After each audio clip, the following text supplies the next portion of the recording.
কিছুদিন আগে আমরা গিয়েছিলাম একটা গৃহপ্রবেশের নেমন্তন্নতে।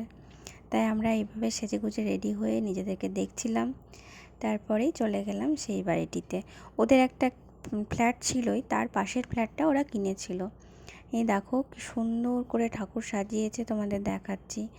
ফুল দিয়ে, লাইটিং দিয়ে খুব সুন্দর লাগছিল দেখতে।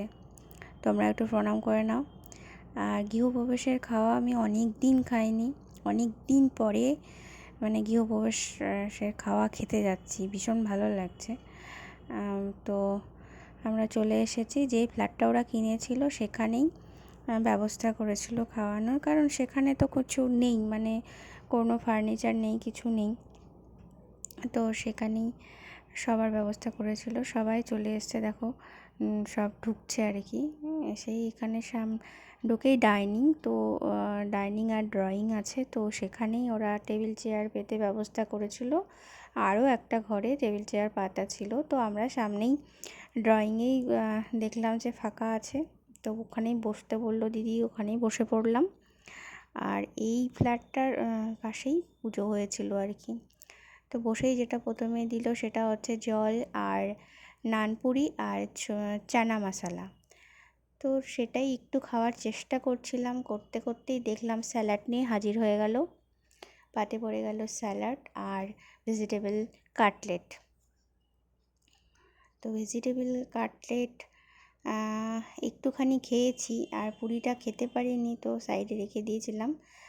আর তার মানে ভেজিটেবল কাটলেটটা শেষই করতে পারিনি, দেখতেই পাচ্ছ ভেজিটেবল কাটলেটটা খুব ভালো ছিল খেতে।